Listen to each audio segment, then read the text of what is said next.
ಇದೇನು ಸ್ವಾಮಿ, ಏನು ವಿಚಾರಿಸುತ್ತಾ ಕುಳಿತುಕೊಂಡಿದ್ರಲ್ಲ, ನಡೆಯಲಿ ಹೊಲಕ್ಕೆ ಹೋಗಿ ಬರೋಣ.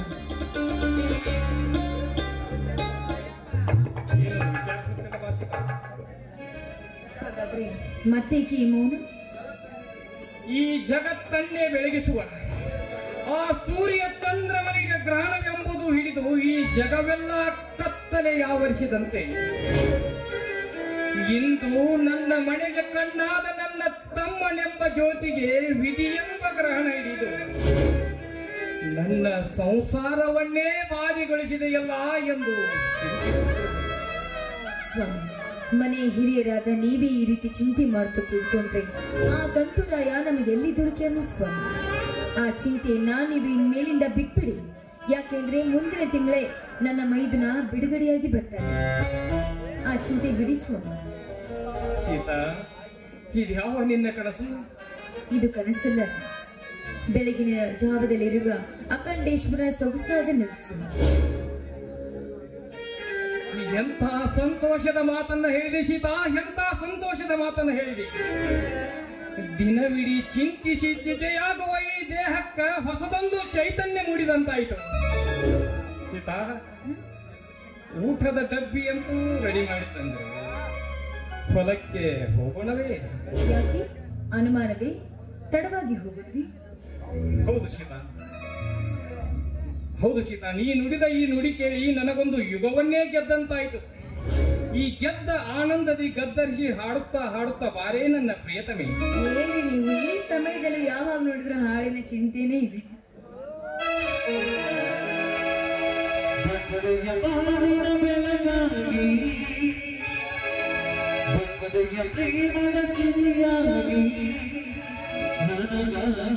ನನ್ನ ಜೊತೆಯಾಗಿ ನನಗಾಗಿ ನನ್ನ ಜೊತೆಯಾಗಿ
ಒಳ್ಳೆ ಸಂಭ್ರಮದಿ ಇಬ್ರು ಹಾಡಿ ಕುಡಿದು ಕೈಯಲ್ಲಿ ಏನೋ ಹಿಡಿದು ಹೊರಟಲ್ಲ. ಏನಿಲ್ಲ, ಹೊಲಕ್ಕೆ ಹೋಗಿ ಬರುವುದು ತಡವಾಗುತ್ತೆ ಅಂತ ಬುದ್ಧಿ ಕಟ್ಕೊಂಡು ಹೋಗ್ತಾ ಇದ್ದೀನಿ. ಏಳೆಯ ಹಾಗಡಿಗಿತ್ತಿ ಯಾರಿಗೆ ಕಳಿಸ್ತಾ ಇದೆಯೋ ಈಗಿನ ನೋಡ್ಕೊಡು. ಮಡಿಯಲ್ಲಿದ್ದ ಎಲ್ಲ ನನ್ನ ಆಭರಣನ ಕದ್ದುಕೊಂಡು ಹೊಂಟೇನಿದೆ. ಏನಂತ ಮಾತಾಡ್ತಾ ಇದೀಯ ಮನೆ? ನಾನು ನಿನ್ನ ಆಭರಣವನ್ನ ಕದ್ದಿದ್ದೀನ? ಇಲ್ಲ, ಬೇಕಾದ್ರೆ ನೋಡ್ಕೊ ತಾಯಿಲಿ.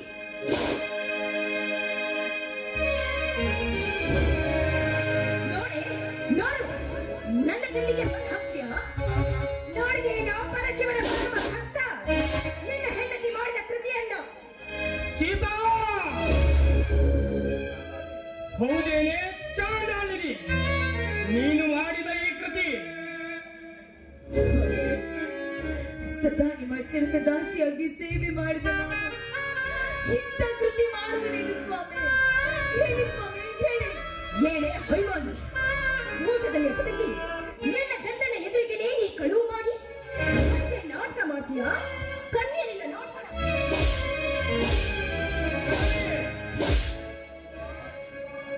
ಸೀತಾ, ಸೀತಾ, ಏನೆಂದು ಉತ್ತರಿಸಲಿ ನಾನೀ ಮಾತಿಗೆ?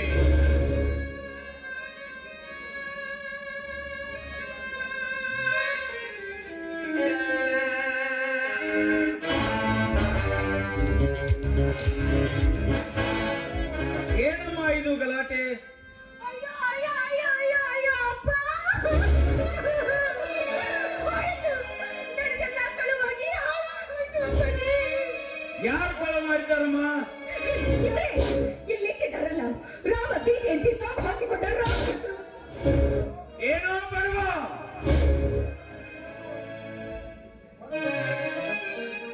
ಬಡತನದಲ್ಲಿ ಬೆಂದು ಹೋಗುತ್ತಿರುವ ನಿನ್ನ ಬಾಳು ಬಂಗಾರವಾಗಲೆಂದು ನನ್ನ ಮಗಳ ಬಂಗಾರವನ್ನು ಕದ್ದಿದ್ದಲ್ಲದೆ ನನ್ನ ಮಗಳ ಹೆಸರಿಗೆ ಕೊಂದು ತರುವೇನೋ ನಾಗರಿಕ? ಏನೋ ಬಡವ, ಈ ಆಭರಣವನ್ನು ಯಾಕೆ ಕದ್ದುಕೊಂಡು ಹೊರಟಿರುವೆ ಹೇಳು? ಶ್ರೀಮಂತರೇ, ಸತ್ಯವಾಗಿಯೂ ನನ್ನ ಇದ್ದೊಬ್ಬ ಮಗಳ ಸಾಕ್ಷಿಯಾಗಿಯೂ ನಾವೇ ಆಭರಣ ಕದ್ದಿಲ್ಲ. ಶ್ರೀಮಂತರೇ, ಇದರಲ್ಲೇನೋ ಮೋಸ ಅಡಗಿದೆ ಶ್ರೀಮಂತರೇ, ಮೋಸ ಅಡಗಿದೆ. ನೀವೀ ಮಾತನ್ನ ನಂಬುವುದಾದರೆ ಬೇಗ ನಮ್ಮನ್ನು ಕೊಂದು ಬಿಡಿ ಶ್ರೀಮಂತರೇ, ಕೊಂದು ಬಿಡಿ.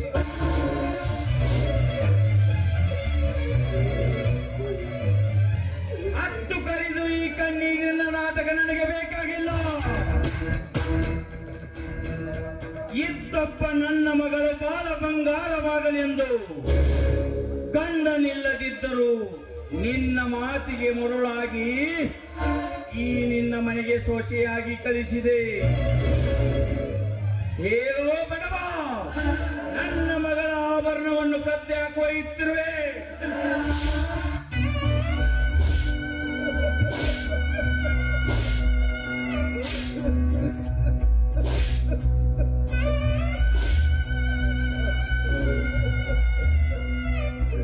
ಚಿಲ್ಲ ಚಿಕ್ಕಪ್ಪ, ಇಲ್ಲ ನಿಜ ಸ್ವರೂಪ ಏನು ಅಂತಂದ್ರೆ ನನ್ನ ಗಂಡನನ್ನು ಹೊಡಿಬೇಡಿ ಚಿಕ್ಕಪ್ಪ, ಬೇಕಾದ್ರೆ ನಿಮ್ಮ ಕಾಲು ಹೊಡೆಯಲಿ ಬಿಡು ಸೀತಾ, ಹೊಡೆಯಲಿ ಬಿಡು. ನಾವೀ ಆಭರಣ ಕತ್ತಿದ್ದೇ ನಿಜವೆಂದು ಅವರ ಆತ್ಮ ಹೇಳಿದರೆ ನಮ್ಮನ್ನ ಕೊಂದಾದರೂ ಬಿಡಲಿ ಬಿಡು.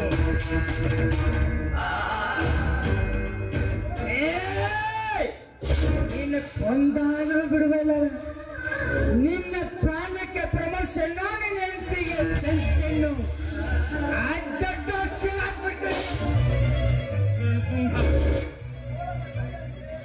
ಗೂಳಿ ಬಿದ್ದೈತಿ ಅಂತ ಆಳಿಗೊಂದು ಕಲ್ಲು ಒಗಿಬೇಡ. ನೀನಾದರೂ ವಿಚಾರ ಮಾಡಿ ನೋಡು. ಏನು ನಿನ್ನ ಒಗಟಿನ ಮಾತು ನನಗೆ ಬೇಕಾಗಿಲ್ಲ. ಮರ್ಯಾದೆಯಿಂದ ನನ್ನ 25,000 ಹಣ ಸಾಲ ಕೊಟ್ಟು ಚೊಕ್ತ ಮಾಡು. ಏನಾದಿದ್ದರೆ ಈ ಮನೆ ಖಾಲಿ ಮಾಡು. ಇದೇನು ಶ್ರೀಮಂತರೇ ನಿಮ್ಮ ಮಾತು? 2 ವರ್ಷದ ಹಿಂದೆ ನಿಮ್ಮ ಮಕ್ಕಳ ಸಮಕ್ಷಮ ಎಲ್ಲ ಸಾಲ ತೀರಿಸಿ 2,000 ಬಿಡಿಸಿಕೊಂಡಿದ್ದೇನೆ. ಇನ್ನೆಲ್ಲಿ ಬಾಕಿ ಇದೆ ನಿಮ್ಮ ಸಾಲ? ಹೇ ರಾಮ, ಎಲ್ಲ ಸಾಲ ಚೊಕ್ತ ಮಾಡಿದ್ದರೆ ನಿನ್ನ ಬರೆದ ಕೊಟ್ಟ ಬಾಂಡ್ ಪೇಪರ್ ನನ್ನಲ್ಲೇ ಕಿರುತ್ತಿತ್ತು. ನೋಡಲೇ ಕಣ್ತೆರೆದು ಈ ಸಾಲದಲ್ಲಿ ನೀನು ಮನೆ ಬರೆದು ಕೊಟ್ಟಿದ್ದು, ಸಹಿ ಹಾಕಿದ್ದು ನೋಡಲೇ ಬಡವ. ಈ ಮನೆ ಬರೆದು ಕೊಟ್ಟು ಇಷ್ಟು ಸಾಲ ನಾನು ಎಲ್ಲಿ ತೆಗೆದುಕೊಂಡಿದ್ದೇನೆ ಗೌಡ್ರೆ? ಗೌಡ್ರೆ, ಯಾಕೆ ಸುಳ್ಳು ಹೇಳುತ್ತೀರಿ ನೀವು? 20 ವರ್ಷದ ಹಿಂದೆ ನಿನ್ನ ಅಕ್ಕನ ಮದುವೆಗೆಂದು ಒಯ್ದಿದ್ದಲ್ಲದೆ ನಿನ್ನ ತಮ್ಮನ ಶಾಲೆಗೆಂದು ಒಯ್ದಿದ್ದು, ಅದೆಲ್ಲ ಸೇರಿ 25,000 ಹಣ ಒಯ್ದಿರುವೆ. ಅದರ ಬಡ್ಡಿ ಸೇರಿ ಈಗ 50,000ವಾಗಿದೆ. ಏ ರಮ, ಅದರಲ್ಲಿ 25,000 ಮಾತ್ರ ಚೊಕ್ತ ಮಾಡಿದ್ದಿ ನೀನು. ಇನ್ನು 25,000 ಬಾಕಿ ಉಳಿದಿರುತ್ತದೆ. ಹೇ ರಂತುಂಗ, ಇವನಿಗೆ ಬಾಕಿ ಉಳಿದಿರುವ 5,000 ಹಣ ಕೊಡ್ತೀನಿ. ವರ್ಷ ಬಾಂಡಿಗೆ ಸಹಿತವಾಗಿ ಏ ರಾಮ, ಸುಮ್ಮನೆ ನಮಗೆ ನಮ್ಮ ಕೈಯಲ್ಲಿ ಸಾಯ್ಬೇಡ. ಸುಮ್ಮನೆ ಸೈ ಮಾಡ್ತೀವೋ ಇಲ್ಲ? ಸಾವುಕಾರಿ, ದಯವಿಟ್ಟು ಸುಳ್ಳಿನ ಮೇಲೆ ಸುಳ್ಳು ಹೇಳಿ ನನ್ನ ತುಂಬಿದ ಬಡ ಹೊಡೆಯಬೇಡ ಶ್ರೀಮಂತರೇ. ಶ್ರೀಮಂತರೇ, ನಿಮ್ಮ ಕಾಲಿಗೆ ಬೀಳ್ತೀನಿ.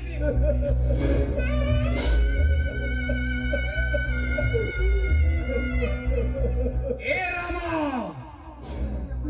ಈ ನೆಪ ನನಗೆ ಬೇಕಾಗಿಲ್ಲ.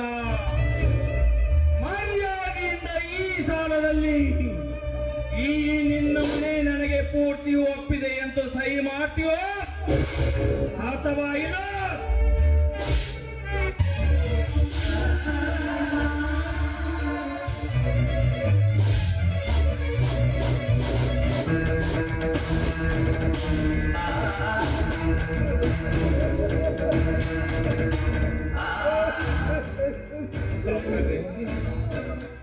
ನನ್ನ ಪ್ರಾಣ ಹೋದರೂ ಚಿಂತೆ ಇಲ್ಲ ಸಾವುಕಾರ.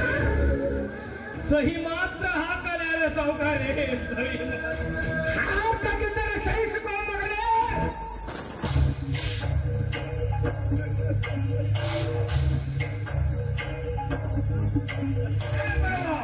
ಸಹಿ ಹಾಕದಿದ್ದರೆ ಈ ಜಮೀನ್ದಾರನನ್ನು ಹರಿತವನ್ನು ಸಹಿಸಿಕಲೇ ಮಗನೇ.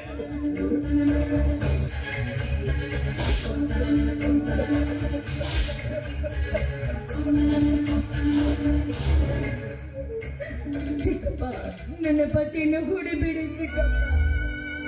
ನಿಮ್ಮ ಕಾಲಿಗೆ ಬಿದ್ದು ಬೇಡ್ಕೊಳ್ತೇನೆ. ನಿಮಗೆ ಸಹಿತಾನೆ ಬೇಕು.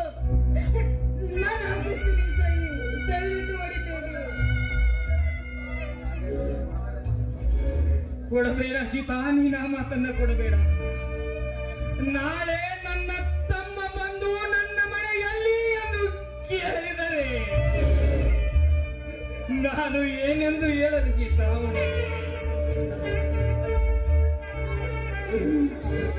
ಈ ಧನಿಕ ನಮಗೆಷ್ಟೇ ಹೊಡೆದರು ಈ ಮನೆ ಮಾತ್ರ ಇವರಿಗೆ ಒಪ್ಪಿಸಲಾರೆ ಸೀತಾ.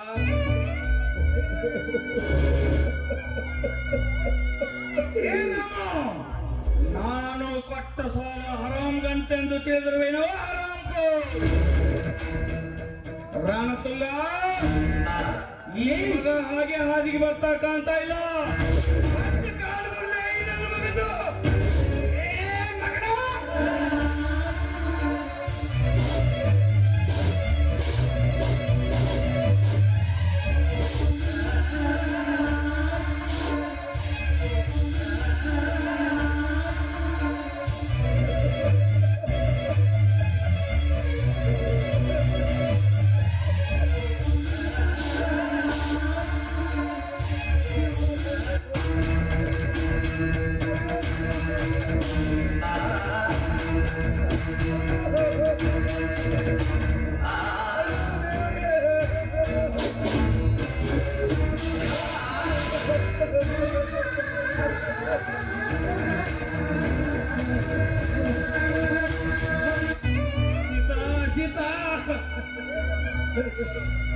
ಹೇಗೆ ತಾಳಲಿ ನಾನೀವರ ಹೊಡೆತವನ್ನು?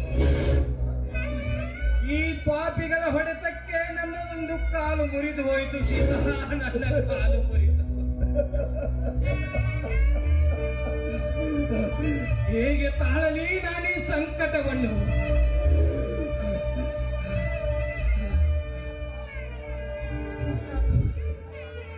ಅನ್ಯಾಯವಾಗಿ ನಿಮ್ಮನ್ನ ತಮ್ಮನನ್ನು ಕೊಂದು ಆಸ್ತಿ ಅಪಹರಿಸಿದ ಈ ಕಟುಕರಿಗೆ ನನ್ನ ಆಸ್ತಿ ಕೊಟ್ಟು ಬಿಡ್ತೀನಿ ಸೀತಾ, ಕೊಟ್ಟು ಬಿಡ್ತೀನಿ. ಆದರೆ ಈ ಚಿತ್ರ ಹಿಂಸೆ ಮಾತ್ರ ತಾಳಲಾರೆ ಸೀತಾ.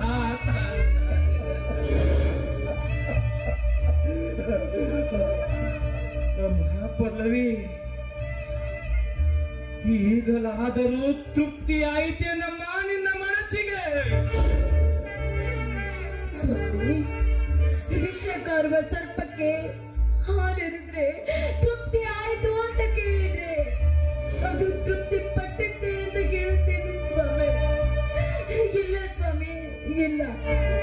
ವಿಷಕಾರುವ ಸರ್ಪ ಒಂದೊಂದಿನ ನಮ್ಮನ್ನ ಕಚ್ಚದೆ ಬಿಡ್ಲಾರ್ದು ಸ್ವಾಮಿ, ಕಚ್ಚದೆ ಬಿಡ್ಲಾರ್ದು.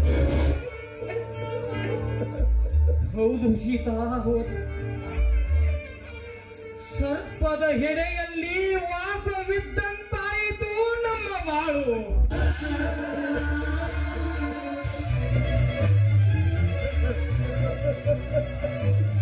ಪಲ್ಲವಿ, ನೀನಾದರೂ ನಿಮ್ಮ ತಂದೆಗೆ ಹೇಳಿ ಈ ಬಂಧನದಿಂದ ಬಿಡಿಸಮ್ಮ ನಮ್ಮನ್ನು. ಎತ್ತ ಮಗನ ಮುಖ ನೋಡದೆ ಸತ್ತು ಹೋಗುವ ಸ್ಥಿತಿಯಲ್ಲಿದ್ದೇವೆ ನಾವೀಗ.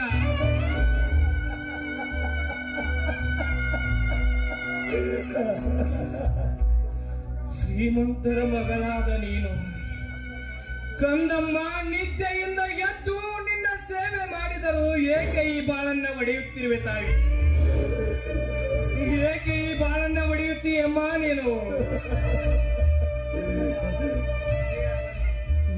ಬುದ್ಧಿವಂತ ಸೊಸೆಯಾದ ನೀನು ರೀತಿ ತಪ್ಪದೆ ಇದೆಲ್ಲ ಸುಳ್ಳೆಂದು ಸಾಕ್ಷಿ ಹೇಳಿ ಮತ್ತೆ ಈ ಮನೆಯಲ್ಲಿ ಮುತ್ತು ರತ್ನದಂತೆ ಬೆಳೆಸಮ್ಮ ನಿನ್ನ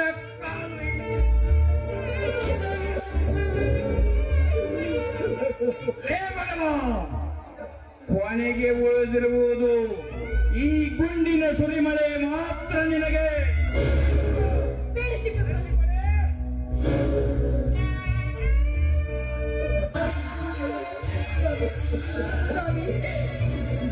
ಬೇಗ ಸಖಿ ಹಾಕಿ ಬಿಡು.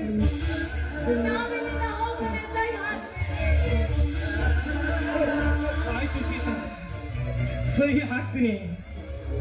ಸಾವುಕಾರ್ರೆ, ಈ ಮನೆ ನಿಮ್ಮದು ಅಂತ ಸಹಿ ಹಾಕ್ತೀನಿ ಸಾವುಕಾರ್ರೆ. ಬೇಗ ಬಿಚ್ಚಿ ಬಿಡಿ ಸಾವುಕಾರ್ರೆ.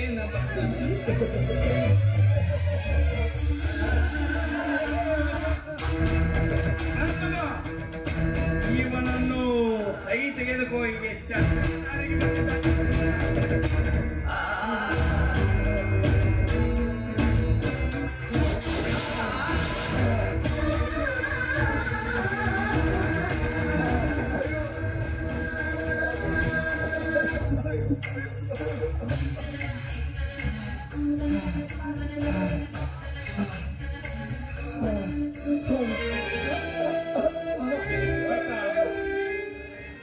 ಉಡುವ ಬಟ್ಟೆಗಳ ಗಂಟಿನೊಂದಿಗೆ ಅಂಬಲಿ ತಾಟನ್ನು ತೆಗೆದುಕೊಂಡ ಬಾ. ಬೇಗ ಈ ಮನೆ ಖಾಲಿ ಮಾಡೋಣ ಚಿತ್ತ. ಸ್ವಾಮಿ ತರ್ತೀನಿ. ನೀವು ಸ್ವಲ್ಪ ಗಟ್ಟಿಯಾಗಿ ನಿಂತ್ಕೊಂಡ್ರೆ.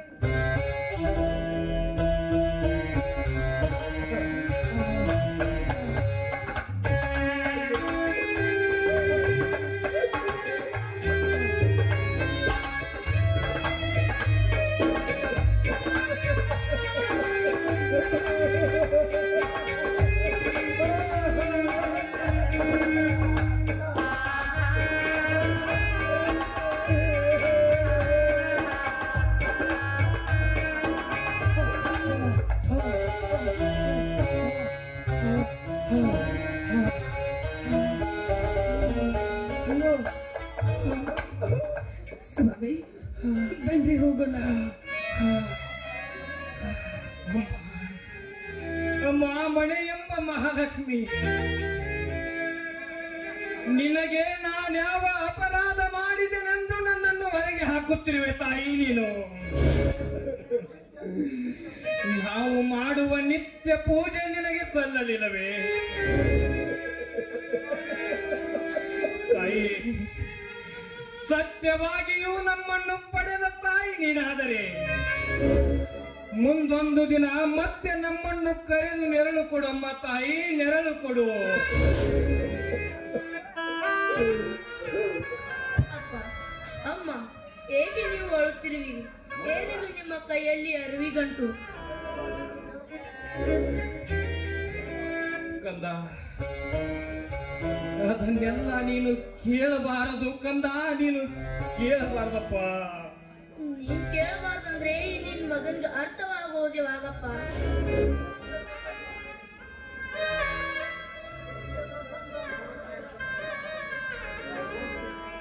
ಕಂದ, ಕುರುಕ್ಷೇತ್ರ ಸಂಗ್ರಾಮಕ್ಕೆ ನಿಂತಾಗಲೇ ಕುಮಾರ ನಿನಗೆ ತಿಳಿಯುವುದು. ಮಗು ಈಗಲೇ ಕೇಳಿದರೆ ವ್ಯರ್ಥವಾಗಿ ಹಾರಿ ಹೋಗುವುದು ನಮ್ಮೆಲ್ಲರ ಪ್ರಾಣದ. ಆ ಸಮರಕ್ಕೆ ನಾನು ಸಿದ್ಧನಾಗಲೇನಪ್ಪ. ಬೇಡಪ್ಪ ಬೇಡ. ನಿನ್ನ ಚಿಕ್ಕಪ್ಪನೆಂಬ ಕೃಷ್ಣ ಸಾರಥಿಯಾಗಿ ಕುರುಕ್ಷೇತ್ರ ಕಾಳಗ ನಡೆಸಿದಾಗ ಅಲ್ಲಿವರೆಗೂ ನಮಗೆ ಬಂದಿದೆಯಪ್ಪ ಕರಾಳ ರಾತ್ರಿ. ಇನ್ನೇನು ನೀನು ಕೇಳಬಾರ್ದು, ಇನ್ನೊಂದು ಮಾತು ನೀನು ಆಡಬಾರ್ದು. ನಾವೀಗ ಈ ಮನೆ ಬಿಟ್ಟು ಹೋಗಬೇಕಾಗಿದೆ. ನಡೆ ಹೋಗೋಣ. ಅಮ್ಮ, ಏನಿದು ನಿನ್ನ ಕೃತಿ? ನಿನ್ನ ಮೈಯೆಲ್ಲ ಏಕೆ ರಕ್ತವಾಗಿದೆ? ನಿನ್ನ ಕಾಲು ಏಕೆ ಅಳಗಾಡುತ್ತಿದೆ? ನನಗಂತೂ ಒಂದು ಅರ್ಥವಾಗುತ್ತಿಲ್ಲ.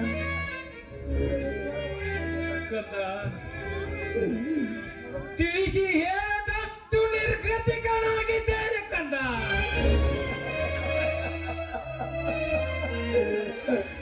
ಮೊದಲು ನಾವೀ ಮನೆಯಿಂದ ಹೊರಗೆ ಹೋಗಬೇಕು. ಬಾರಪ್ಪ ನನ್ನ ಸರಕ್ಕೆ.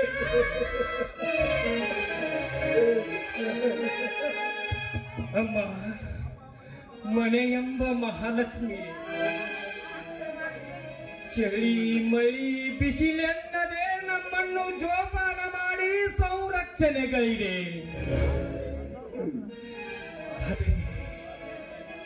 ಆದರೆ ಇಂದು ನಿನ್ನನ್ನರಗಲಿ ಹೋಗುವ ನಿನ್ನ ಮಕ್ಕಳಿಗೆ ಆಶೀರ್ವದಿಸಮ್ಮ ತಾಯಿ, ನಿನಗೆ ಕೊನೆಯ ನಮಸ್ಕಾರ. ಅದಕ್ಕೆ ಚಿಂತೆ ಮಾಡ್ತೀರಿ, ನಾ ಇರೋದ ನಿಮಗೆ ಆಶೀರ್ವಾದ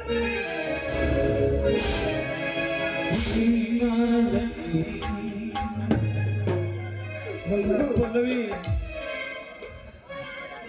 ಮುಂದೆ ನಿನ್ನ ಗಂಡ ಅಂದರೆ ನನ್ನ ತಮ್ಮ. ಅವ ಬಂದ ನಂತರವಾದರೂ ಅವನೊಂದಿಗೆ ಹೊಂದಿಕೊಂಡು ಈ ಮನೆ ಕೀರ್ತಿ ತಾರಮ್ಮ, ಅಪಕೀರ್ತಿ ತರಬೇಡ ತಾಯಿ.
ಆ ಶಿವರಾಜನ ಕೇಸ್ ನಡೆಸಿದ ಆ PC ಪಾಟೀಲನೊಂದಿಗೆ ಇವನ ಪರಿಸ್ಥಿತಿ ಹೇಗಾಯ್ತು ನೋಡಿದ್ಯಾ ತಾನೆ? ಅಪ್ಪಾಜಿ, ಅದೆಲ್ಲ ಹೇಗಾಯ್ತು ಅಂತ ನನಗೆ ಚೆನ್ನಾಗಿ ಬಿಡಿಸಿ ಹೇಳ್ತೀರಾ? ಅಮ್ಮ, ನಿನಗೆ ನಾನು ಚೆನ್ನಾಗಿ ಹೇಳ್ತೀನಿ ನರೇ.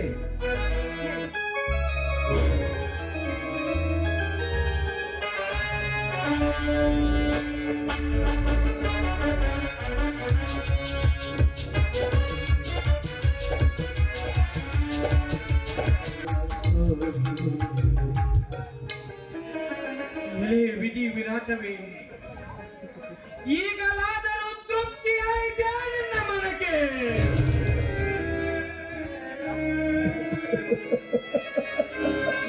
ತಮ್ಮನ ಆಜ್ಞೆ ಪಾಲಿಸುವುದಕ್ಕೋಸ್ಕರ ಸೊಸೆಯಾಗಿ ಬಂದವಳನ್ನ ಸಸಿಯಂತೆ ಜೋಪಾನ ಮಾಡಿದೆ. ಅದು ಹೆಮ್ಮರವಾಗಿ ನನ್ನ ಪಾಲಿಗೆ ನೆರಳನ್ನು ಕೊಡದೆ ಸಿಡಿಲುಗೈದು ನನ್ನ ಬಾಳಿಗೆ ಬಿಸಿಲಿನ ತಾಪವನ್ನೇ ಕೊಟ್ಟಿತ್ತಲ್ಲ ದೇವಾ.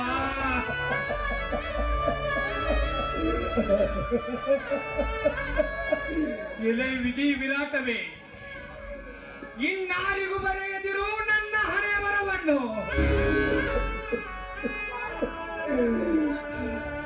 ಆಭರಣ ಕದಿಯದೆ ನಿರಾಭರಿಯಾದ ನನ್ನ ಮೇಲೆ ಆಪಾದನೆ ಹೇರಿ ಹೆಂಡತಿ ಮಗನನ್ನು ಕಟ್ಟಿಕೊಂಡು ಹೊಟ್ಟೆಗಾಗಿ ಹಾದಿ ಬೀದಿಯಲ್ಲಿ ಭಿಕ್ಷೆ ಬೇಡಿ ತಿನ್ನುವಂತಾಯಿತೆ ನನ್ನ ಬಾಳು.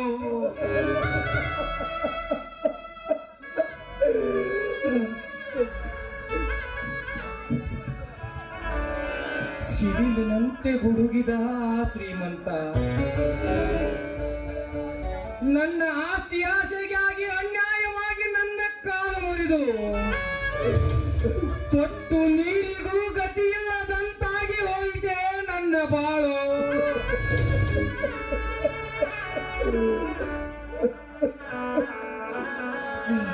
ನನ್ನ ರೈತ ಬಾಂಧವರೇ, ಈ ಕಡು ಪಾಪಿ ಬಡವನನ್ನು ನೋಡಿ ಎತ್ತಿಕೊಳ್ಳಿರೋ ಇಲ್ಲ ಕಂಗೆಟ್ಟು ಕಾಡಿನ ದಾರಿ ಹಿಡಿದ ಸುಡುಗಾಡು ಸಮೀಪಿಸಿದ ನನ್ನಲ್ಲಿ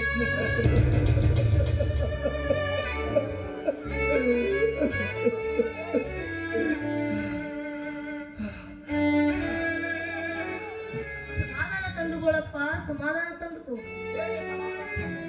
ಸಮಾಧಾನ ಹೇಗೆ ಸಮಾಧಾನ ತಂದುಕೊಳ್ಳಲಿ ಕುಮಾರ, ಹೇಗೆ ಸಮಾಧಾನ ತಂದುಕೊಳ್ಳಲಿ?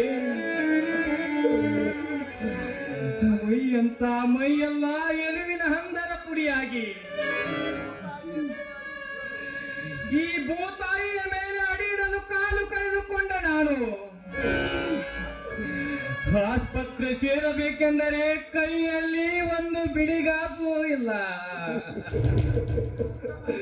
ಕುಮಾರ, ನಾನು ಸತ್ತು ಸ್ವರ್ಗ ಸೇರುವುದೇ ಮೇಲು ಕುಮಾರ, ಸತ್ತು ಸ್ವರ್ಗ ಸೇರುವುದೇ ಮೇಲು. ಏಕಪ್ಪ ಚಿಂತೆ? ಶ್ರೀಮಂತರಿಗೆ ಹಣದ ಬಲವಿದ್ದರೆ ನನಗೆ ಜನರ ಬಲವಿದೆ. ನಿನ್ನನ್ನು ತೋರಿಸುವ ಜವಾಬ್ದಾರಿ ನನ್ನದು. ಓ ನನ್ನ ರೈತ ಬಾಂಧವೇ, ಕಣ್ಣಿಲ್ಲದ ಪಂಚಾಕ್ಷರಿ ಹಾಡಿ ಹಾಡಿ ತನ್ನ ಕಲಾವಿದರನ್ನು ಜೋಪಾನ ಮಾಡಿದ್ದಾನೆ. ಈಗ ಚಿಕ್ಕವನಾದ ನಾನು ನಿಮ್ಮನ್ನು ಬೇಡಿ ನನ್ನ ತಂದೆಯನ್ನು ಜೋಪಾನ ಮಾಡುತ್ತೇನೆ. ಅದಕ್ಕಾಗಿ ಮನೆಯಿಂದ ತಿರುಕರಾಗಿ ಬಂದ ನಮಗೆ ರೂಪಾಯಿ, 2 ರೂಪಾಯಿ, 10 ರೂಪಾಯಿ ಭಿಕ್ಷೆ ನೀಡಿ ಪುಣ್ಯ ಕುತ್ಕೊಳ್ಳಿ.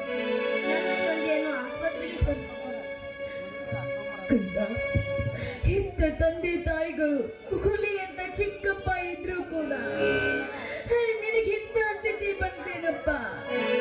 ನಮ್ಮ ಕಣ್ಣಾರೆ ಇಂಥ ಸ್ಥಿತಿ ನೋಡುವ ಪರಿಸ್ಥಿತಿ ಬಂತಲ್ಲ.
ಮಹಾದೇವ.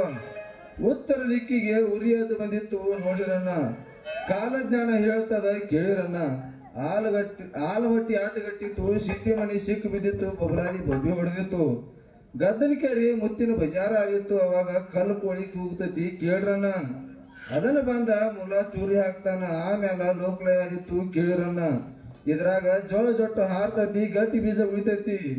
ಇದು ಕಾಲಜ್ಞಾನ ಹೇಳಿದ ಮಾತು ಸುಳ್ಳಲ್ಲ ಕೇಳ್ರನ್ನ.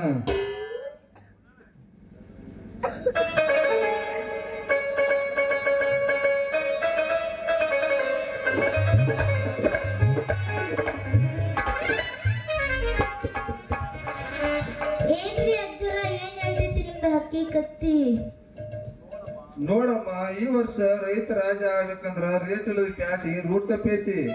ಅಶ್ವಿನ ಮಳಿ ಆರಂಭ ಆಗಿ ರೋಹಿಣಿ ಮಳಿಗೆ ರೈತ ಬಿತ್ತಬೇಕಂದ್ರ ಕೃತಿಕಾ ಮಳಿ ಕಿತ್ತೋಗಿ ಕತ್ತಿ ವಾಹನ ಹತ್ಯಾನ. ಮುಂಗಾರಿ ಮಳಿ ಮುಂದಾದಿತ್ತು, ಹಿಂಗಾರಿ ಮಳಿ ಹಿಂದಾದಿತ್ತು. ಉತ್ತರಿ ಮಳಿ ಉಸಂದ, ಹಸ್ತ ಮಳಿ ಹಲ್ಲಕ್ಕಿಸದ, ಚಿತ್ತಿ ಮಳಿ ಆಗಿ ಮತ್ತ ರೈತ ಬದುಕ್ತಾನು ನೋಡಮ್ಮ. ಕಠಿಣ ಕಾಲ ಬಂದಿತ್ತು, ಜಟಿಲ ದೇಹ ಓದಿತ್ತು ನೋಡಿತ್ತು ತಿಳಿಯಮ್ಮ. ಅಜ್ಜರ ಹಿಂಗಂದ್ರ ಇದ್ರ ಅರ್ಥ ಏನ್ರಿ? 10 ಜನ ಕೂಡಿ ಒಂದ್ ಎತ್ತ ಕಟ್ತಾರು ಕೇಳಮ್ಮ. ಮುತ್ತು ರತ್ನ ಮಾರು ಜಾಗದಾಗ ಮೀನು ಕೋಳು ಮಾರ್ತತಿ ತಿಳಿಯಮ್ಮ. ಬಿಳಿ ಕೋಳಿ ಕರಿ ತತ್ತಿ ಹಾಕಿತ್ತು ನೋಡಮ್ಮ. ಒಂಟಿ ಹೆಣ್ಣಿಗೆ 8 ಜನ ಗಂಟು ಬಿದ್ದು ಕರೆಂಟ್ ಹೋದ ದಿವಸ ಅವಳಿಗೆ ವಾರಂಟಿ ಆಗ್ತತಿ ಕೇಳ್ರಮ್ಮ. ಮತ್ತ ಹೆಣ್ಮಕ್ಳಿಗೆ ರಕ್ಷಣೆ ಮಾಡೋರು ಯಾರ್ರಿ? ರಕ್ಷಣಾ ಮಾಡುವ ಅಧಿಕಾರಿ ರಾಕ್ಷಸ ಆಗಿ ಶಿಕ್ಷೆ ಕೊಡು ಕೋರ್ಟ್ ಸಾಕ್ಷಿ ಕೇಳ್ದ. ಧರ್ಮದ ಗುಡಿಯಾಗ ಕರ್ಮ ದೇವ್ರ ಕಾಲು ನಿಲ್ತತಿ, ನೀ ಕೇಳಮ್ಮ ನೀ ಕೇಳು. ಈ ಒಂಟಿ ಆದ ಮತ್ತ ನಾನೇನ್ ಮಾಡ್ಬೇಕು ಇವಾಗ? ಒಂಟಿ ಅನ್ನಾದ ನಿನಗೂ ಇಬ್ರು ಕಡಿಮಾರಿ ಹಡ್ಸಿಕೊಂಡ್ ಮಕ್ಕಳು ಗಂಟು ಬಿದ್ದಾರು. ಅದ್ರಾಗ ಕೇಡಿ ಬಿಡಿ ಅಂತದಾರು. ಅದ್ರಾಗ ನೀ ಯಾರ ಕೈ ಹಿಡಿಬೇಕಂತ ಮಾಡ್ಯದಿ, ಯಾರ ಕೈ ಬಿಡ್ಬೇಕಂತ ಮಾಡ್ಯದಿ? ನಾನು ಬೇಡಿಯನ್ನ ಹುಡುಗನ್ನ ಕೈ ಹಿಡಿಬೇಕಂತ ಮಾಡೀನಿ. ಪಿಕ್ಚರ ಕೆಡಿ ಯಾಕೆ? ಬಸವ ಮಾಸ್ತರ್ ನೀ ಶಾನೆ ಅದಾನ, ನೀನ್ ಹೇಳಂತ ಶಾನೆ ಅದ ಅಂತ ಮಾಡಿದ್ನ. ಹೋಗಿ ಹೋಗಿ ಅಂತ ಚಿಪ್ಪಾಡಿ ಹಡ್ಸಿಕೊಂಡ್ ಮ್ಯಾಲ ಮನ್ಸ್ ಮಾಡಿದಿ. ಇನ್ನೊಬ್ಬನ ಅಲ್ಲ 8,000 ಮಂದಿ ಅರೆಸ್ಟ್ ಮಾಡಿ ದೊಡ್ಡ ಪೊಲೀಸ್ ಹತ್ರ ಗುರುತು ಪಡ್ದಾನೆ ಕೇಳಿ. ಅವನ್ ಲೋ ಮಾಡಿ ದಂಡಿದಾಕೈತಿ ನೋಡಕ್ಕೆ. ಅಯ್ಯೋ ಅಜ್ಜರ, ಇವಾಗ ನಾ ಏನ್ ಮಾಡ್ಲಿ? ಏನು ನಾಕೇನ ಅವಂಗ ಮಂಡ್ ಬಾಸಿಂಗ್ ಸುಳಿ ಕಸ್ಬಾರಿ ಸುಳಿ ಬಾಳ ಕೆಟ್ಟ ತ್ರಾಸ ಐತೆ. ಅವನು ಕಿಡ್ನಿ ಎಲ್ಲ ತೆಗೆದು ಜೋಡಿಸ್ಬಿಟ್ಟಾರ, ಒಳಗ ಆಪರೇಷನ್ ಆಗ್ಯಾವ ಬಾಳ. ನಾನ್ ಮದ್ವೆ ಒಲ್ಲ ಅಂದ್ರ ಒಲ್ರಿ, ಅವ್ನ್ ಒಟ್ ನಾ ಮದ್ವೆ ಆಗಲ್ರಿ. ಒಟ್ಟ ವಾಲ್ ಇಲ್ಬೇಡಿ. ಯಾಕೆ ವಾಲಿ? ಅವನಿಗೆ ಮಲ್ಲ ಹಾವಿನ ರೋಗ ಐತ್ರಿ. ಅವನಿಗೆ ಯಾವ ಮಗ ಹೇಳಿದ್ ನಿನಗ? ಇವ ಯಾರಂತ ನನ್ ಗೊತ್ತಾತ. ಇವ ಕೇಳಿ ಪೊಲೀಸರ ಅಂತೇಳಿ ನಿಮ್ಮ ಅಟ್ಟೆ ನೋಡಿ. ಯಾಕಪ್ಪ ಗಂಡ ಡ್ಯೂಟಿ ಮಾಡು ಪೊಲೀಸಪ್ಪ, ಯಾಕ ಡ್ಯೂಟಿ ಮಾಡಬಹುದು ಕಂಡ್ಕೊಂಡ್ರೆ ಹೆಂಗಸರ್ ಕಡೆ ಉಗುಳ್ಸ್ಕೊಳಕ್ ಬಂದಿಲ್ಲ. ಇನ್ನ ಆಯ್ತು, ಇನ್ನ ನಿನ್ ಮುಗೀತು, ಇನ್ನು ಬಾಸ್ ಅಂದ್ರ ನಿನಗ ನನ್ನ ಗುರುತ ಗೊತ್ತಾತ. ನಿನ್ ಹೊಟ್ಟಿ ನೋಡಿದ್ರೆ ಯಾಕ ನನ್ ಸಂಬಂಧ ಕೂಳಿಲ್ಲ ನೀರಿಲ್ಲ ತಿರ್ಗಾಡಕತ್ತಿಲ್ಲ ಗೊತ್ತಾತ ನನಗೆ. ಹಿಂಗ ಮತ್ ಇನ್ಯಾಕ ಹಂಗ ಗೊತ್ತಾಗಿದ ಕರೆ ಐತಿ. ಮತ್ ಇಲ್ಲ ಇನ್ ತಗಿ ನಿನ್ನ ಜೋಳ್ಗಿ ರೆಡಿ ಮಾಡಿ ನಿನ್ನ ಗಾಡಿ ತಳದಿರೋ ಮಗತಿ ಹುಡುಗಿ ತೆಗಿಯಂಗಿಲ್ಲ. ಒಟ್ಟ ಮತ್ತೇನ್ ಮಾಡವ? ಇದ್ದ ಬಿಡುದಿಲ್ಲ ಕಡಿಮೆ. ಏನ್ ಇದು ಅದಷ್ಟೇ ಇರೋದ? ಚಾಲು ಮಾಡಿ ಮತ್ತ ಭಜನ ಚಾಲು ಮಾಡಿ.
ಹೋಗೋಣ ಅಂದ್ರೆ ನಲ್ಕೆ ಹೋಗೋಣ ಹಂಗಂದ್ರೆ.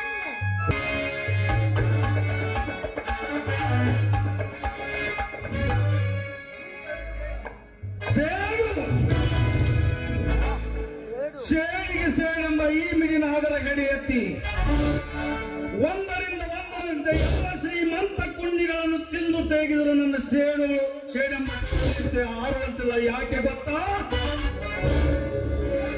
ಜನ್ಮ ಕೊಟ್ಟ ನನ್ನ ರಕ್ತ ತಂದೆ ತಾಯಿಯ ರಕ್ತದ ಸೇಡಿಗಾಗಿ. ಎಲ್ಲವೂ ಕಪಟ ಶ್ರೀಮಂತ ಕುಂಡಿಗಳೇ ಪೂರ್ವ ದಿಗಂತ ಹೊಣ್ಣ ದುರಿಯಂತೆ ದುರಿದು ದೂರ ರುಂಡ ಕೊಯ್ದು ಯಮನ ತೇಜ ಪುಂಜದಲ್ಲಿ ನಿಮ್ಮನ್ನು ಆಹುತಿ ಮಾಡುವೆ. ನಿಮ್ಮ ನೆತ್ತಿಯ ಮೇಲೆ ಕಾಲನಿಟ್ಟು ಕಾಲಚಕ್ರ, ಓ ಕಾಲಚಕ್ರ, ಅಲ್ಲಿಯವರೆಗೆ ನನಗನುಕೂಲಾಗೇ ತಿರುಗುತ್ತಿರು. ದುಷ್ಟರ ದಮನಕ್ಕಾಗಿ ಯುಗಕ್ಕೊಮ್ಮೆ ಶ್ರೀಹರಿ ಅವತರಿಸಿ ಬಂದಂತೆ ಇಂದು ಇಲ್ಲಿ ಪರಶುರಾಮ ಅವತರಿಸಿ ಬಂದಿದ್ದಾನೆ. ಶ್ರೀಕೃಷ್ಣನ ಅವತಾರವೆಂದರೆ ವಾದಿರಾಜ್, ತ್ಯಾಗರಾಜ್, ಪಡೆದುಕೋ ಈ ಹುಲಿಯ ಹೊಡೆತವನ್ನು.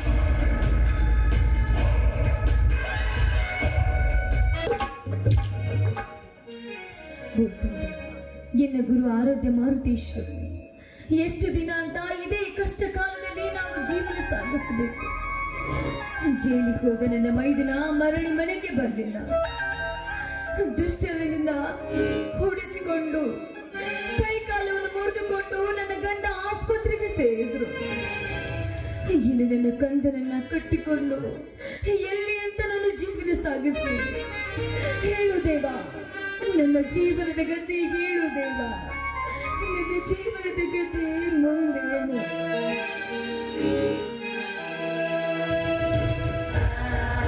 ನಿಲ್ಲು ಸೀತಾ, ಏಕೆ ಅವಸರದಿ ಹಾರವೇನಿ ಹಕ್ಕಿಯಾಗಿ? ಯಾರವರು?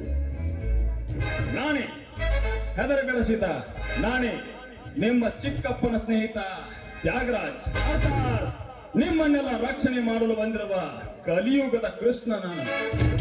ಬಾಯ್ ಮುಚ್ಚೋ ರಾಕ್ಷಸ! ನೀನು ನಮ್ಮನ್ನ ರಕ್ಷಣೆ ಮಾಡಲಿಕ್ಕೆ ಬಂದವನಲ್ಲ, ನಮಗೆ ಶಿಕ್ಷೆ ಕೊಡ್ಲಿಕ್ಕೆ ಬಂದ ರಾಕ್ಷಸ ನೀನು. ನಮ್ಮನ್ನ ರಕ್ಷಣೆ ಮಾಡಲಿಕ್ಕೆ ಆ ನನ್ನ ದೇವ ಮಾರುತೇಶ್ವರ ಇದ್ದಾನೆ. ಮಾರುತೇಶ ತನ್ನ ಬಂಧು ಸುಗ್ರೀವನನ್ನು ರಕ್ಷಣೆ ಮಾಡಲಾಗದೆ ವಾಲಿಯ ಕೈಗೆ ಸುರಕಿಸಿ ಮೂಕನಾಗಿ ರಾಮನಿಂದ ವಾಲಿಯ ಶಿರಚ್ಛೇದನ ಮಾಡಿಸಿದ ಅವನ್ಯಾವ ನಿನ್ನ ಮಾರುತೇಶ? ಮುಂದೆ ಬಗಳಬೇಡ್ರು ನೀಚ. ಮಾರುತಿ ಮೂಕನೆಂದು ಲಂಕಾ ಪಟ್ಟಣವನ್ನೇ ಸುಟ್ಟು ಹಾಕಿ ದಿಟ್ಟ ಶ್ರೀರಾಮನಿಗೆ ಸೀತೆಯನ್ನ ಮರಳಿ ತಂದ ಆ ಶಕ್ತಿಶಾಲಿ ಹನುಮ ಎಲ್ಲರನ್ನ ರಕ್ಷಿಸಿ ಆ ರಾಕ್ಷಸ ರಾವಣ ವಾಲಿಯನ್ನ ಅವನ ಅವತ್ತೇ ಕೊಂದು ಹಾಕಿದ್ರೆ ಗುರುವಿನ ಕೀರ್ತಿ ಬೆಳೀತಿಲ್ಲ ಅಂತ ತನ್ನ ಗುರುವಾದ ರಾಮನಿಂದಲೇ ಆ ರಾಕ್ಷಸ ರಾವಣನ ಕೊಲ್ಲಿಸಿದ ನನ್ನ ಧೀರ ಹನುಮ. ಧೀರ? ಅವನೊಬ್ಬ ಧೀರ, ನಿನ್ನ ಶ್ರೀರಾಮನೊಬ್ಬ ಶೂರ. ಹೆಣ್ಣೆ, ನಿನ್ನ ಬಂಧುವನ್ನೆಲ್ಲ ಕಳೆದುಕೊಂಡು ಬೋಳಿ ತೋಲಾಡಿದರು. ನೀನಾಗಿ ಇನ್ನೂ ಈ ಗರ್ಭವೇ? ನೋಡು ಸೀತಾ, ನಿನ್ನ ಗಂಡನನ್ನು ಮರೆತು ಈ ಪುಂಡ ತ್ಯಾಗರಾಜನಿಗೆ ಸತಿಯಾಗಿ ನಿನ್ನ ಮೈಸುಖ ನೀಡಿದರೆ ಬಂಗಾರದ ಕಡಲಲ್ಲಿ ತೇಲಿಸುವೆ ನಿನ್ನನ್ನು. ಎಲ್ಲೋ ನೀಚ, ನಿನ್ನ ಬಂಗಾರದ ಕಡಲು ನನ್ನ ಗಂಡ ಮೆಟ್ಟಿ ಬಿಟ್ಟ ಹರಕು ಚಪ್ಪಲಿ ಸಮಾನ. ನಿನ್ನಂತ ದುಷ್ಟನ ಮಾತಿಗೆ ಮರುಳಾಗಿ ನನ್ನ ಹೆಂಡನ ಮನೆ ಕಳೆದುಕೊಳ್ಳಕ್ಕೆ ನಾನೇನು ಹೇಸಿ ಹೆಣ್ಣಲ್ಲವೋ ಸಹಿತ. ನಿಮ್ಮಂತವರನ್ನ ಕೊಲ್ಲುವುದಕ್ಕೆ ಆ ದೇವರು ಬಂದೇ ಬರ್ತಾನೋ? ಬಂದೇ ಬರ್ತಾನೆ.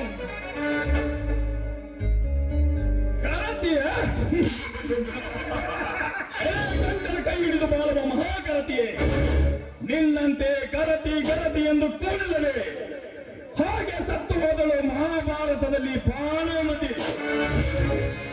ದುಷ್ಟ ಗಂಡನ ಮರೆ ಮಾಚಿಸುವ ಸಲುವಾಗಿ ದೇವ ಕೃಷ್ಣಿಯಾಗಿ ಮರೆಯಾಯಿತು ಅವಳ ಧರ್ಮ. ಜಲಸ್ತಂಭ ರತ್ನಗಳಿಂದ ಗಂಡನನ್ನ ಗೆಲ್ಲಿಸದಿದ್ರೆ ಆ ಭಾನುಮತಿ ಅವಳಂತೆ ನಿನ್ನಿಲ್ಲ ಕೀರ್ತಿ. ನೋಡು ಸೀತಾ, ನವಸ್ಫೂರ್ತಿ ತುಂಬಿದ ಈ ಮದನನ ಕೈ ಹಿಡಿದರೆ ನರನಾಗರನಾಗಿ ಹೆಡೆಯ ನೀರಿನಲ್ಲಿ ನಿನ್ನನ್ನು ಜೋಪಾನ ಮಾಡುವೆ. ಇಲ್ಲದಿದ್ದರೆ ಮಹಿಷಾಸುರನಾಗಿ ನಿನ್ನ ಮುಡಿಗೆ ಕೈ ಹಾಕಿ ಕೆದವಿ ಹೋರಾಡುವೆ ಶೀಲದೊಂದಿಗೆ. ದೇವಿಯ ಮುಡಿಗೆ ಕೈ ಹಾಕಲು ಸೊಕ್ಕಿನಿಂದ ಓಡಿ ಬಂದ ಆ ಮಹಿಷಾಸುರನ ಕರುಳನ್ನೇ ಕತ್ತರಿಸಿ ರಕ್ತವನ್ನು ಕುಡಿದು ಚಾಮುಂಡಿ ಎನ್ನುವುದು ಮರಿಬೇಡವೋ? ಅದೇ ಹಾದಿಯಲ್ಲಿ ನೀನೇನಾದ್ರೂ ನನ್ನ ಮುಡಿಗೆ ಕೈ ಹಾಕಲು ಬಂದಿದ್ಯಾದ್ರೆ ನಿನ್ನ ರಕ್ತ ಕೊಡುವ ರಾಕ್ಷಸಿ ನಾನಾಗಬೇಕಾಗತ್ತೆ. ರಣಕಾಳಿ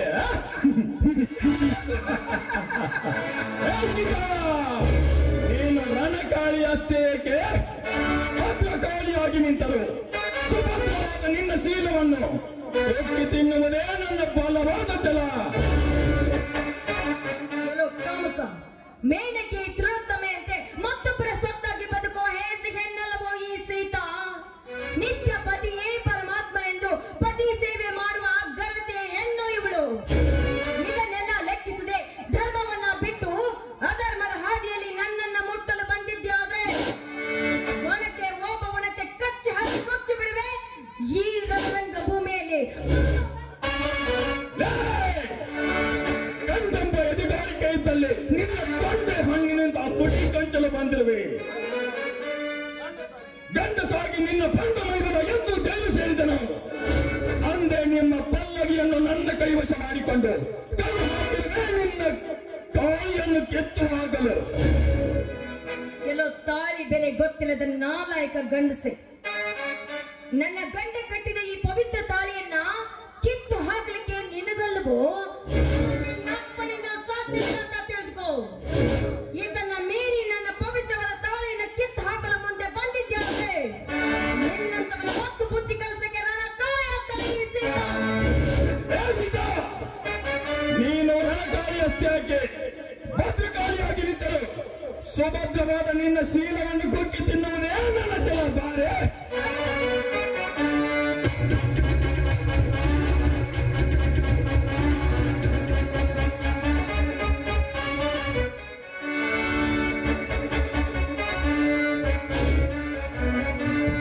ಮಣಿಮೂರ್ಖ ವಕೀಲ, ಸಾಧ್ವಿ ಶಿರೋಮಣಿ ಅಂತ ಈ ಹೆಣ್ಣಿನ ಮೇಲೆ ಹೋಗುವೆಯಾ? ಸರಿ, ನನ್ನ ಚದುರಂಗವಾದದಲ್ಲಿ ಓಡಿ ಬಂದವನಿ ನೀನಾದರೆ ನಿಮ್ಮಂತ ಸ್ವಾರ್ಥ ಶ್ರೀಮಂತರ ಶಿರಹರಿದು ನಿಮ್ಮ ರಕ್ತವನ್ನು ಗಟ್ಟಗಟ್ಟನ್ನು ಕುಡಿಯಲು ಬಂದವಳಿ ಹಿಂದೂ ಹುಲಿಗಳ ಗಂಡ ಅಂದರೆ ನೀನು. ನಾನು ಯಾರಂತ ನನಗೆ ಗೊತ್ತಿಲ್ಲ, ಆದರೆ ನಿಮ್ಮನ್ನು ಕಲ್ಲಬೇಕಂತೆ ಬಂದಿರುವೆ. ನೀನು ಬೇರೆ ಯಾರಲ್ಲ, ಜೈಲಿನಿಂದ ತಪ್ಪಿಸಿಕೊಂಡು ಬಂದ ಶ್ರೀರಾಮ್ ಪರಶುರಾಮ. ನೀನು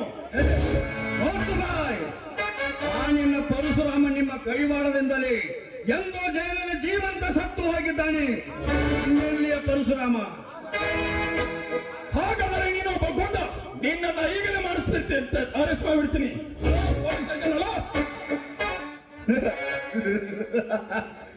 ಈ ರೀತಿ ನೀ ಮಾತನಾಡ್ತೀಯಂತೆ ನಿನ್ನ ರೂಟ್ ನ ಕಟ್ ಮಾಡಿ ಬಂದಿದ್ದೀನಿ. ಮರ್ಯಾದೆಯಿಂದ ಹೋಗು.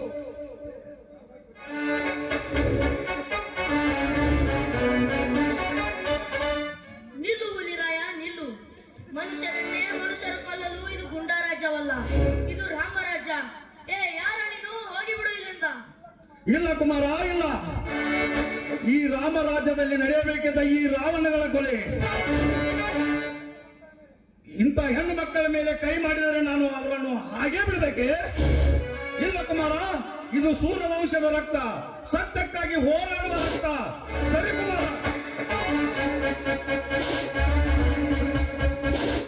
ಸೂರ್ಯವಂಶನೆಂದರೆ ನೀನ್ಯಾರು? ಹೋಗು. 5 ವರ್ಷಗಳ ಹಿಂದೆ ಇವರ ದಬ್ಬಾಳಿಕೆಯಿಂದ ಜೈಲು ಸೇರಿದ ಈ ನಿನ್ನ ಚಿಕ್ಕಪ್ಪ ಕಣೋ ಇವನು. ಅದಕ್ಕಾಗಿ ಇವತ್ತು ನಾನು ನಿಮ್ಮನ್ನು ಕೂಡಲು ಬಂದಿರುವೆ. ಅತಿಗೆ ಕ್ಷಮಿಸಿ ಬಿಡ್ರಿ ನನ್ನನ್ನ. ಮೈದುನ, ನಿನಗೆ ಸಂಪೂರ್ಣವಾಗಿ ಬಿಡುಗಡೆ ಆಯ್ತೇನಪ್ಪ? ಯಾಕಪ್ಪ ನಿನ್ನ ಕಣ್ಣಲ್ಲಿ ನೀರು? ಇಂದು ಈ ನಿನ್ನ ಅತ್ತಿಗೆ ಮಾನ ಪ್ರಾಣವನ್ನ ಕಾಪಾಡಿದ ನನ್ನ ವಂಶದ ವೀರಪ್ಪ ನೀನು. ಇಂಥ ನೀಚ ದುಷ್ಟರ ಸಂಹಾರಕ್ಕೆಂದು ನಿಂತ ಶೂರಾದಿ ಶೂರ ನೀನು. ಆದ್ರೆ ಯಾಕಮ್ಮ ಈ ನಿನ್ನ ಪವಿತ್ರವಾದ ಬಾಯಿಂದ ಈ ಅಪಸ್ವರದ ಮಾತು? ಯಾವ ದುಷ್ಕರ್ಮಿ ಏನಾದರೂ ನಮ್ಮ ಮನೆತನ ಸನ್ನಿಧ ಬಂದಿದ್ದೇನಮ್ಮ? ಈಗಲೇ ಹೋಗಿ ಅವರ ರಕ್ತವನ್ನು ಕುಡಿದ ಅವರ ಅಡಿದವರೇ ಪೂಜಿಸಬಿಡ್ತೀನಿ. ನಾನು ನಿನ್ನ ಮೈದುನನೇ ಅಲ್ಲಮ್ಮ. ಅದು ಮುಗಿಯದ ಕಥೆಯಾಗಿದೆ. ವಾದಿರಾಜನ ಗುಂಪೆಲ್ಲ ನಮ್ಮ ಮೇಲೆ ದಬ್ಬಾಳಿಕೆ ಮಾಡಿ ಚಿಕ್ಕಮ್ಮನನ್ನು ತಮ್ಮಂತೆ ಮಾಡಿಕೊಂಡು ತಂದೆಯನ್ನು ಹೊಡೆದು ಹೋದರು. ಗತಿ ಇಲ್ಲದೆ ನಾನು ಭಿಕ್ಷೆ ಬೇಡಿ ತಂದೆಯನ್ನು ಆಸ್ಪತ್ರೆಗೆ ಸೇರಿಸಿದೆ.